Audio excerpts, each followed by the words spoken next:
Hello everyone, welcome back to my channel. আমি মালবিকা, আপনাদের favourite manifestation coach, favourite YouTuber.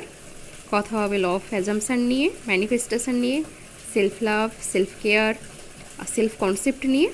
তো আপনি যদি আমার চ্যানেলে নতুন হয়ে থাকেন, চ্যানেলটিকে সাবস্ক্রাইব করুন আর জুড়ে যান এই জাদুর দুনিয়ায়। তো ঠিক আছে, আপনি আপনার মতামত অবশ্যই কমেন্ট করে জানাবেন, শেয়ার করুন সবার সাথে। তো চলুন, আজকে কোনো টপিকের উপর কথা বলবো না।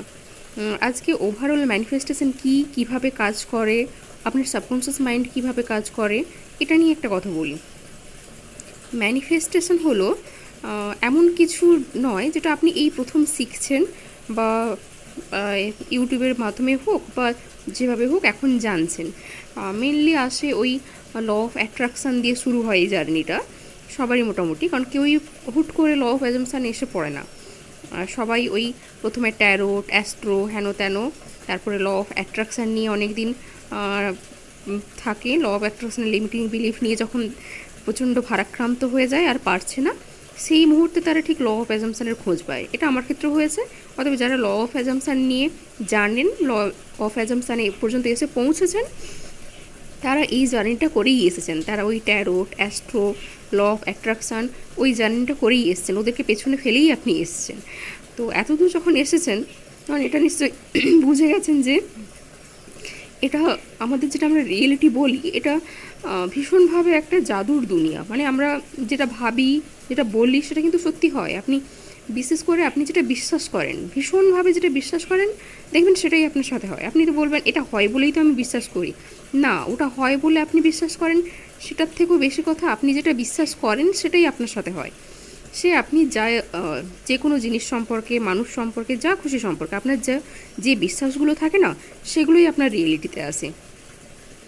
তো ল অফ অ্যাজাম্পশানে এটাই বলে যে আপনি যে ধারণাটাকে বা যে কনসেপ্টটাকে সত্যি বলে ধরে নেবেন, বা যে জিনিসগুলো সম্পর্কে আপনার যে বিলিফগুলো থাকে না, সেটাই হচ্ছে আপনার রিয়েলিটিতে আসবে। ব্যাস এটুকুই। এবারে আপনি কী ধরনের চিন্তাভাবনা করেন। আপনি যদি পজিটিভ চিন্তাভাবনা করেন, তাহলে দেখবেন আপনার সাথে ভালো ভালো ভালো কিছুই হবে। আর আপনি যদি সবসময় নেগেটিভ চিন্তা করেন, বা দেখবেন যে ধরনের মানুষজন প্রচণ্ড নেগেটিভ কথাবার্তা বলে, ওদের লাইফ না ওই রকম নেগেটিভিটিতেই ভর্তি থাকে। ওরা কোনো কিছু তো হ্যাপিও হয় না, ভালোও থাকে না। আর সব থেকে বড় কথা, আপনি যদি ওই ধরনের নেগেটিভ মানুষদের সাথে থাকেন, তাহলে কিন্তু ওই নেগেটিভিটি আপনার মধ্যেও স্প্রেড করবে। এবং আপনি যতই পজিটিভ মেন্টালিটির মানুষ হন না কেন, ওই সঙ্গ আপনাকে কিন্তু খারাপ করবেই। ওই বলে না, বস্তায় একটা পচা আলু থাকলে সে বাকি ভালো আলুদের পচাবেই, তো সেই টাইপের নেগেটিভিটি। তো চেষ্টা করুন এই ধরনের নেগেটিভ মানুষগুলোকে এড়িয়ে থাকতে, তাদের নেগেটিভিটি থেকে নিজেকে সেফ ডিস্টেন্সে রাখতে। মেন কথা, ম্যানিফেস্টেশন কোনো নতুন জিনিস নয় যে আপনি শিখছেন। ম্যানিফেস্টেশন আপনি ছোটো থেকে করে আসছেন, জন্ম থেকেই। আপনার মধ্যে যে ধরনের কনসেপ্টগুলো গড়ে উঠেছে, সেগুলোই আপনার রিয়েলিটি ক্রিয়েট করে। এবারে কনসেপ্টগুলো তো আর আপনি নিজে নিজে গড়তে নেননি।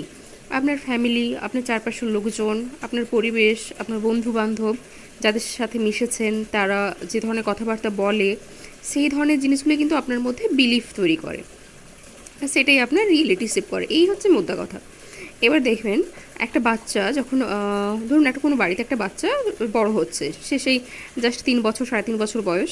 তো তার ফ্যামিলির সবাই হয়তো ঠিকঠাক চাকরি বাকরি করে, ভালো ইনকাম করে, একটা সচ্ছল ফ্যামিলির বাচ্চা একটা বড় হচ্ছে। তো তার বাড়িতে হয়তো দেখবেন সবাই বলাবলি করছে যে হ্যাঁ, টাকা তো সহজে রোজগার করা যায়, ভালো লাইফ লিড করা কোনো অন্যায় না। যদি কেউ বেশি বেশি রোজগার করে, সে ভালো ভালো ভালো লাইফ লিড করে, একটা লাক্সারি লাইফ লিড করে, সেটা অন্যায়ের কিছু না, সেটা ভালো জিনিস। এবং টাকা সহজে রোজগার করা যায়, এবং একটা হাসি খুশি ফ্যামিলি। সেই বাচ্চাটা যখন বড় হবে, সে কিন্তু টাকা সহজে ইনকাম করবে, এবং সে কিন্তু এটাই জেনে বড় হবে যে একটা লাক্সারিয়াস লাইফ লিড করা কোনো অন্যায় না, বা বেশি টাকা থাকা, বেশি টাকা ইনকাম করা কোনো অন্যায়ের নয়। তাতে কোনো দোষ নেই। আপনি সৎ পথে ইনকাম করুন না, যত খুশি ইনকাম করুন, কোনো অন্যায় নেই। একদম বাজে কথা যে বেশি টাকা ইনকাম হওয়া মানেই তার কোনো 2 নম্বরই সোর্স আছে, বা সে কোনো অসৎ উপায়ে ইনকাম করছে। এগুলো প্রচণ্ড নেগেটিভ বিলিভ। আপনি সৎ পথে রোজগার করুন, অনেক সৎ পথে রোজগার করে অনেক বড়লোক হওয়া যায়।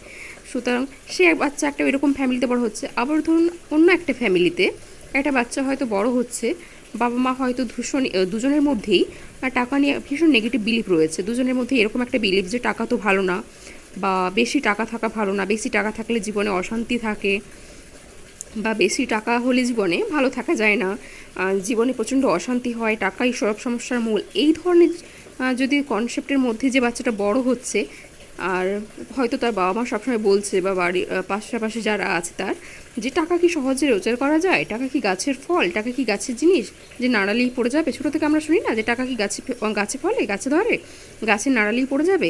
তো এই ধরনের কনসেপ্ট শুনে শুনে যে বাচ্চাটা বড় হচ্ছে, সে কিন্তু ইন ফিউচার যখন বড় হবে, রোজগারের পথে নামবে, সে কিন্তু ঠিকঠাক করে ইনকাম করতে পারবে না।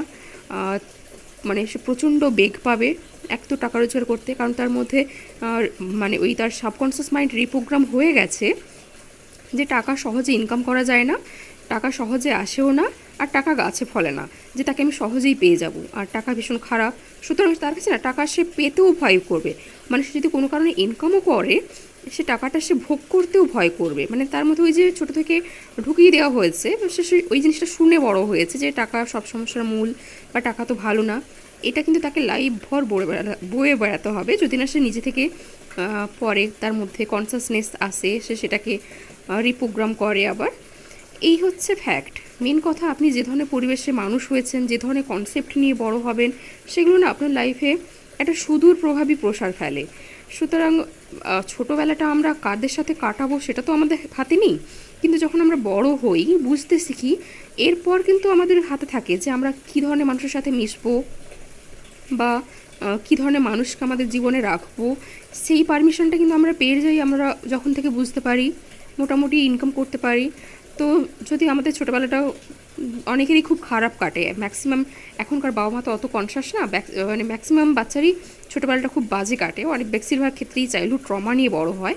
তো আমি বলবো না, একটু বড় হয়ে নিজের উপর কাজ করুন, নিজের মধ্যে যদি কোনো রকম ট্রমা থেকে থাকে সেগুলো হিল করুন আগে। সেটা, আর যদি আপনি ট্রমা থেকে থাকে আপনার মধ্যে, সেটা না আপনার পরবর্তী লাইফে ওই ধরনের মানুষজনকে আপনার লাইফে নিয়ে আসবে যারা আপনাকে আবার ট্রমার মধ্যে ফেলবে। মানে ধরুন কোনো বাচ্চা যদি অ্যাবিউজিভ বাবা মা থেকে থাকে ছোটোবেলায়, সে কিন্তু ওই ধরনের পার্টনার লাইফে অ্যাট্রাক্ট করবে যারা প্রচণ্ড অ্যাবিউজিভ হবে তার প্রতি, এবং সে ওটাকেই মানে নর্মাল ভাববে। তো এটা নিয়ে কথা বললে শেষ হবে না, তো কথা বলতে থাকবো আস্তে আস্তে এটা নিয়ে।